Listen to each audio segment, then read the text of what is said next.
ಸಂಪತ್ತು. ಅಯ್ಯಯ್ಯೋ ಸಂಪತ್ತು. ಪಾತು, ನಿಂಗೆ ನಿನ್ನ ಬಗ್ಗೆನೇ ಒಂದು ವಿಷಯ ಹೇಳ್ಬಿಟ್ಟು ಹೋಗೋಣ ಅಂತ ಬಂದ್ವಿ. ಬೇಡ ಬಿಡಿ ಮಧುರ ಅವ್ರೆ, ಇದ್ದಿದ್ದ ಹಾಗೆ ಹೇಳಿದ್ರೆ ಎದ್ ಬಂದ್ ಎದೆಗೋದ್ರು ಅನ್ನೋ ಹಾಗಾಗುತ್ತೆ. ನಮ್ ಪಾತು ಫುಟ್ಬಾಲ್ ಪ್ಲೇಯರ್ ಅಲ್ಲ, ತುಂಬಾ ಒಳ್ಳೆಯವಳು. ಹೇಳಿ ಹೇಳಿ ಪರವಾಗಿಲ್ಲ, ಕರೆಸಿರೋದೇ ಅದಕ್ಕಲ್ವಾ. ನೀವು ಹೇಳಿ ಇವ್ರನ್ನ ಕರ್ಸಿದ್ದೀರಪ್ಪ? ಮರಿ ಅವ್ರು ಏನೋ ಮುಖ್ಯವಾದ ವಿಷಯ ಹೇಳ್ತೀನಿ ಅಂದ್ರು, ಅದಕ್ಕೋಸ್ಕರ ಬನ್ನಿ ಅಂತ ಕರ್ಕೊಂಡು ಬಂದೆ. ನಮ್ಮ ದೇಶದಲ್ಲಿ ರೂಪಾಯಿ ತೂಕ ಕಡಿಮೆ ಆಗ್ತಿದೆ, ನಿನ್ನ ಭಾರ ಜಾಸ್ತಿ ಆಗ್ತಿದೆ.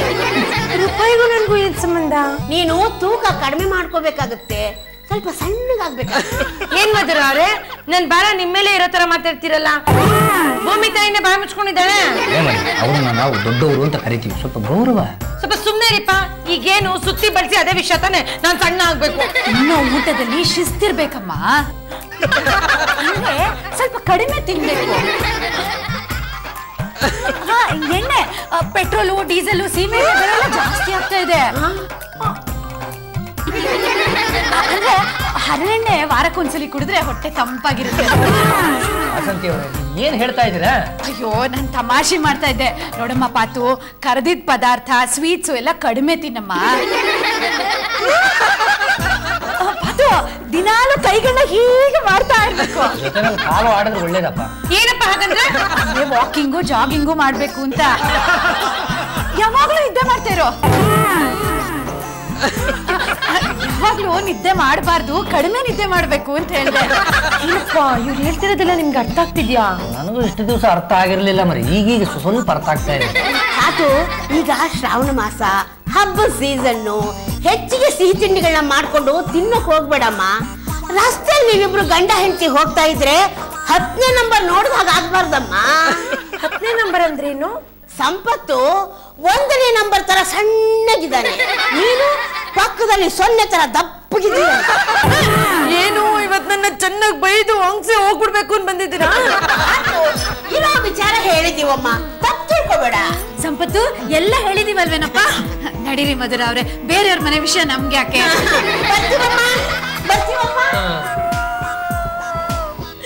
ನೀವ್ ಹೇಳಿರೋದಕ್ಕೆ ತಾನೇ ಅವ್ರು ಇದೆಲ್ಲ ಮಾತಾಡಿದ್ದು. ನಾನೇನು ಹೇಳಿಲ್ಲಮ್ಮ. ಅಪ್ಪ ಅವರು ದೊಡ್ಡವ್ರು ಏನ್ ಬಯಸ್ತಾರೆ ಹೇಳು, ನಿನ್ ಒಳ್ಳೇದಾಗ್ಲಿ ಅಂತ ಬಯಸಿದಾರೆ ಅಷ್ಟೇನೆ. ನನಗ್ ಗೊತ್ತು, ನನ್ ವಿಚಾರನೆಲ್ಲ ನೀವು ಬೇರೆಯವ್ರ ಮುಂದೆ ಹೇಳ್ತೀರಾ, ಆ ಬೇರೆಯವ್ರ ಬಂದು ನನಗ್ ಬುದ್ಧಿ ಹೇಳ್ತಾರೆ. ಇಲ್ಲ ಮರಿ, ದೊಡ್ಡವ್ರು ಹೇಳಿದ್ರೆ ಸ್ಟ್ರಾಂಗ್ ಆಗಿರುತ್ತಲ್ವಾ, ಅದಕ್ಕೋಸ್ಕರ ಅವರೇ ಮನಸ್ಸು ಮಾಡಿ ಹೇಳಿದ್ದಾರೆ.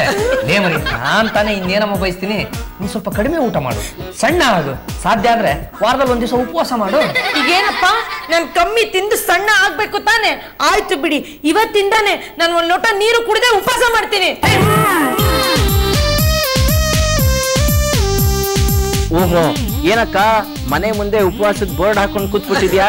ಮತ್ತಿನ್ನೇನು, ನಿಮ್ ಅಂಕಲ್ ಎಲ್ಲರ ಹತ್ರ ನಾನ್ ದಪ್ಪ ಇದ್ದೀನಿ, ಸಣ್ಣಾಗ್ ತಿಂತೀನಿ, ಉಪವಾಸ ಮಾಡಲ್ಲ ಅಂತ ಟಾಮ್ ಮಾಡ್ಕೊಂಡ್ ಬರ್ತಿದವ್ರ. ಇರೋ ವಿಷಯ ತಾನೆ, ನೀನ್ ಯಾಕೆ ಬೇಜಾರ್ ಮಾಡ್ಕೋತೀಯಾ? ಸರಿ, ತಿನ್ನೋದಕ್ಕೆ ಏನಾದ್ರು ಇದೆಯಾ? ಉಪವಾಸ ಇದ್ದೀನಿ, ಇನ್ಮೇಲೆ ಅಡ್ಗೆ ಮಾಡ್ತೀನ. ಫ್ರಿಜ್ ಅಲ್ಲಿ ಏನಿದೆ? ಸೇಬು ಹಣ್ಣಿದೆ. 1 ನಿಮಿಷ ತಗೊಳಕ್ಕ, ತಿನ್ನು. ನನಗ್ ಬೇಡ ಕಣೋ. ಸರಿ ಬಿಡು, ನಿನ್ ಪಾಲು ನಾನೇ ತಿಂತೀನಿ. ಮರಿ, ಏನಮ್ಮ ಇದು ಬೋರ್ಡ್ ಹಿಡ್ಕೊಂಡು ಮನೆ ಮುಂದೆ ಕೂತ್ಬಿಟ್ಟಿದ್ಯಾ? ಏನ್ ಅಂಕಲ್ ನೀವು, ಅಕ್ಕ ಉಪವಾಸ ಕೂತ್ಕೊಳಕ್ ಮಾಡೋದಲ್ಲ. ಶನಿ ಎಲ್ಲ ಸುಳ್ಳಿ ಒಂದು ಗುದ್ದು ಬಿಡ್ತೀನಿ, ಸುಮ್ಮನಿರಲಿ. ಅವಳು ಉಪವಾಸ ಅಂತ ಬೋರ್ಡ್ ಹಾಕೊಂಡು ಮನೆ ಮುಂದೆ ಕೂತಿದ್ದಾಳೆ, ಸೇಬು ತಿನ್ಕೊಂಡು ಕೂತಿದ್ಯಲ್ಲ. ಅಕ್ಕನ್ಗೆ ಅಂತಾನೆ ತಂದೆ, ಅವಳು ಬೇಡ ಅಂದ್ಲು, ವೇಸ್ಟ್ ಆಗತ್ತಲ್ಲ ಅಂತ ನಾನೇ ತಿಂತಿದ್ದೀನಿ. ಈಗ ನಿಮ್ಗೂ ಬೇಕಾ? ಮನೆಗೆ ಹೋಗಲೆ. ಮರಿ, ಏನೋ ಬಾಯಿ ತಪ್ಪಿ ಒಂದು ಮಾತಂದಮ್ಮ, ಹಾಗಂತ ನೀನು ಉಪವಾಸ ಮಾಡೋದಾ? ಪರವಾಗಿಲ್ಲ ಬಿಡಿ, ನನ್ ದಪ್ಪ ಅಂತ ಎಲ್ಲರಿಗೂ ಗೊತ್ತು ತಾನೆ, ನನ್ ಸಣ್ಣ ಆಗೋರ್ಗು ಏನು ತಿನ್ನಲ್ಲ. ಮರಿ, ನೀನ್ ಏನು ತಿಂದೆ ಇದ್ರೆ ಒಂದು ಪಾಯಿಂಟ್ ಅದೃಶ್ಯ ಆಗ್ಬಿಡ್ತೀಯಮ್ಮ. ಆಗ ನಿಮ್ಗೆ ದುಡ್ಡು ಉಳಿಯತ್ತಲ್ಲಪ್ಪ. ಮರಿ, ಹಾಗೆಲ್ಲ ಮಾತಾಡಬಾರ್ದು. ಬಾ ಊಟ ಮಾಡೋಣ. ಅಡ್ಗೆ ಮಾಡಿಲ್ಲ. ಸೇಬಣ್ಣು ತುಂಬಾ ರುಚಿಯಾಗಿದೆ, ಇದಿಷ್ಟು ನಾನೇ ತಗೊಂಡೋಗ್ಲಾ? ನಮ್ಮ ಹತ್ರ ಇನ್ನೊಂದು ಮಾತು ಬಯಸ್ಕೊಬೇಡ, ನಿಮ್ಮ ಮೊದ್ಲು ಮನೆಗೆ ಹೋಗ. ಅಕ್ಕ ಉಪವಾಸ ಬೀಳೋ ಹಾಗೆ ಮಾಡಿದ್ರಲ್ಲ, ಆ ಶಾಪ ನಿಮ್ಮನ್ ತಟ್ಟದೆ ಬಿಡಲ್ಲ. ಬಂಡೆ ಮೇಲೆ ಮಳೆ ಹುಯ್ದಾಗಾಯ್ತು. ಮರಿ, ನೀನ್ ಈ ತರ ಕೋಪ ಮಾಡ್ಕೊಂಡು ಕತ್ತಿಗೆ ಉಪವಾಸನ ಬೋರ್ಡ್ ತಗಲಾಕೊಂಡು ಕೂತ್ಕೊಳ್ಳೋದ್ರಲ್ಲಿ ಅರ್ಥ ಇಲ್ಲಮ್ಮ. ನೋಡ, ನಾನೇ ನನ್ನ ಕೈಯಾರ ವಾಂಗಿಬಾತ್ ಮಾಡಿದ್ದೀನಿ, ನಾನೇ ತಿನ್ಸ್ಬಿಡ್ತೀನಿ. ನೀನಂತೂ ನಾನು ನೀವು ಎಷ್ಟು ಬೆಣ್ಣೆ ಹಚ್ಚಿದ್ರು ಅಷ್ಟೇ, ನಾನು ತಿನ್ನೋದಿಲ್ಲ. ನಾನೇ ನೋಡ್ತಾ ನೀವು ತಿನ್ನಿ, ನನ್ನ ಹೊಟ್ಟೆ ತುಂಬುತ್ತೆ. ನಮ್ಮ ಅಜ್ಜಿ ಹೇಳೋರು, ಹೆಂಡ್ತಿನ ಉಪವಾಸ ಕೆಡುವುದ್ರೆ ಮುಂದಿನ ಜನ್ಮದಲ್ಲಿ ಹಂದಿ ಆಯ್ತಾರಂತೆ. ಈ ಜನ್ಮದ ಬಗ್ಗೆ ಮಾತಾಡೋ. ಅವ್ರದಪ್ಪ ಅವ್ರಿಗೆ ಅದೇನ್ ತಪ್ಪ? ಪುಟ್ಟೇಶ, ಈ ಪ್ರಾಸ್ಪದವಾಗಿ ಮಾತಾಡೋದನ್ನ ಬಿಟ್ಟುಕಪ್ಪ. ಹೆಂಡತಿ ಜೊತೆ ಜಗಳನೂ ಆಯ್ತು, ಮನಸ್ತಾಪನ ಆಯ್ತು, ಅದನ್ನ ತ್ಯಾಪೆ ಹಾಕೋದು ಹೇಗೆ ಅಂತ ಹೇಳ್ಕೊಡು. ನಿಮ್ಮ ಮನೇಲಿ ಗಣೇಶನ ವಿಗ್ರಹ ಆಯ್ತಾ? ಯಾರ ಮನೆಯಲ್ಲಿ ಇಲ್ಲೋ? ಅದಕ್ಕೆ ಸ್ವೀಟ್ ಹಾರ ಹಾಕಿ, ಕೋಡ್ಬಳೆ ಹಾರ ಹಾಕಿ, ಘಮ ಘಮಾನ ತಿಂಡಿ ಮಾಡಿ ಅದ್ರ ಮುಂದೆ ಇಡಿ, ಇವ್ರು ಗಬ ಗಬ ಅಂತ ತಿಂದು ಬಿಡ್ತಾರೆ. ಸೋತಾಗಿ ಬಿಡ್ತಾರೆ ಇವ್ರು.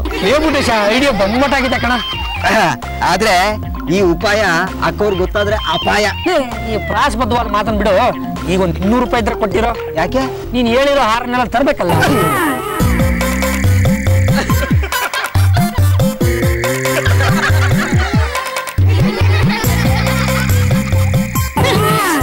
ಯಾಕಪ್ಪ ಇದನ್ನೆಲ್ಲ ಇಲ್ಲಿ ಹಾಕ್ತಿದ್ದೀರಾ?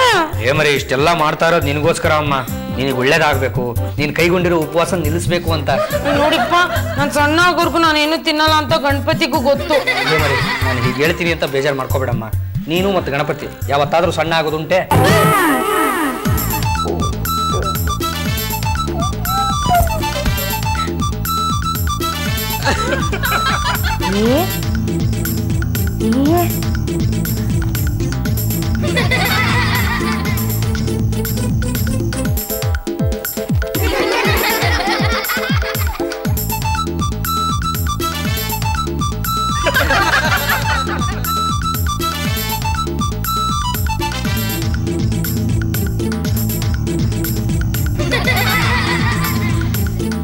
ತಂದೆ, ನಂಗೆ ತುಂಬಾ ಹಶ್ವಾಗ್ತಾ ಇದೆ, ಆಸೆನೂ ಆಗ್ತಾ ಇದೆ, ಬಾಯಲ್ಲಿ ನೀರು ಉರ್ತಾ ಇದೆ.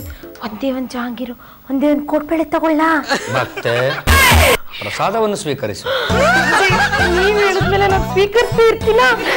ಸ್ವೀಟು ಒಮ್ಮೆ ಖಾರ, ಒಮ್ಮೆ ಸ್ವೀಟು ಒಮ್ಮೆ ಖಾರ, ಒಂದಾದ ಮೇಲೊಂದು ಸ್ವೀಕರಿಸು. ಬೇಡ ತಂದೆ, ಅದು ದುರಾಸೆ ಆಗತ್ತೆ.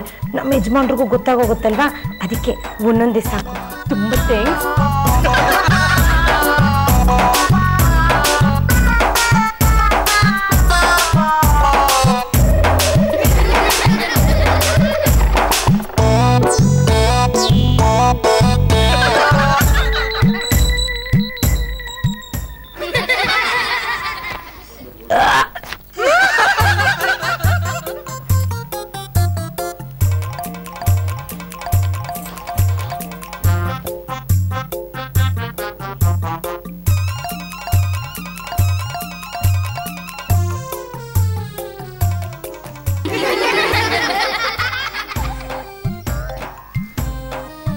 ಲೇಮ್ರಿ, ನಮ್ಮ ಮನೇಲಿ ಏನಾದ್ರು ಇಲಿಗಳು ಜಾಸ್ತಿ ಆಗ್ಬಿಟ್ಟಿವ್ಯಾ ಅಂತ. ಇಲ್ಲಲ್ಲ, ಇಲ್ಲ, ನಮ್ಮ ಗಣೇಶಪ್ಪನ ಹಾರ ಬರ್ಬರ್ತಾ ತುಂಬಾ ಚಿಕ್ಕದಾಗ್ತಿದೆಯಲ್ಲ. ಹೌದಾ? ನಮ್ಮ ಮನೇಲಿ ಯಾವುದೂ ಇಲ್ಲಪ್ಪ. ಹೌದಲ್ವಾ? ಬಂದೇ ಇರು ಮರಿ.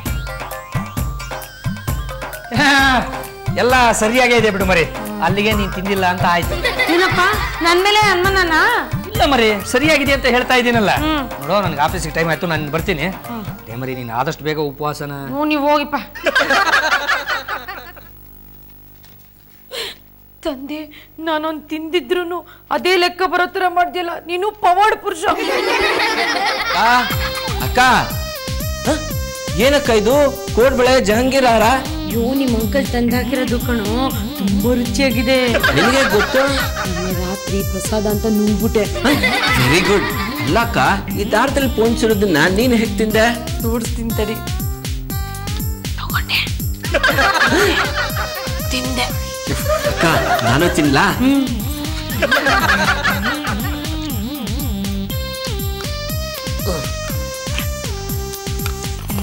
ಹೌದಕ್ಕ, ರುಚಿಯಾಗಿದೆ. ತಿನ್ನು. ಅಕ್ಕ, ಇದ್ರಲ್ಲಿ ಕಮ್ಮಿ ಆಗಿರೋ ವಿಷಯ ಅಂಕಲ್ ಗೊತ್ತಾದ್ರೆ? ಕಮ್ಮಿ ಆಗಲ್ಲ ಕಣೋ, ನಾವೆಷ್ಟೇ ತಿಂದ್ರು ಅಷ್ಟೇ ಲೆಕ್ಕ ತೋರಿಸುತ್ತೆ. ಪವಾಡ ಪುರುಷ ಇದು. ಈ ಮಾತನ್ನ ಈ ಗಣಪತಿ ಒಪ್ಪೋದು, ಅಂಕಲ್ ಒಪ್ಪಲ್ಲ.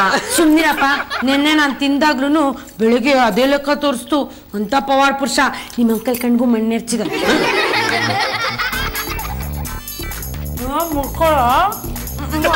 ಮರಿ,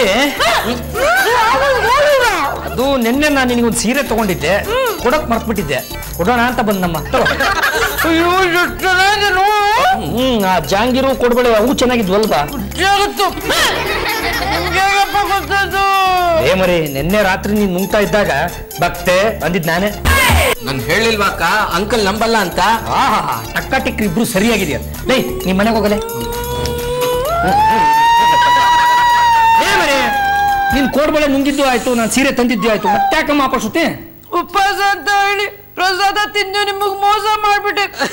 ಅದಕ್ಕೆ ಮೋಸ ಶುದ್ಧಿ ವ್ರತ ಮಾಡ್ತೀನಿ ಅಂತ ಬೆಟ್ಟದ ಭೈರವೇಶ್ವರನ ಹರ್ಸ್ಕೊತಾ ಇದ್ದೀನಿ. ಅದ್ರ ಪ್ರಕಾರ ನಾನೇನಮ್ಮ ಮಾಡ್ಬೇಕು? ಬೆಟ್ಟದ ಭೈರವೇಶ್ವರನ ಜಾತ್ರೆ ದಿವಸ ಸೊಂಟಕ್ಕೆ ಜಿಲೇಬಿ ಜಾಂಗಿರನ್ನೆಲ್ಲ ಕಟ್ಕೊಂಡು ಇರುವೆ ಗುಡ್ ಮೇಲೆ ನಿಂತ್ಕೊಂಡು ಡ್ಯಾನ್ಸ್ ಮಾಡ್ಲಾ?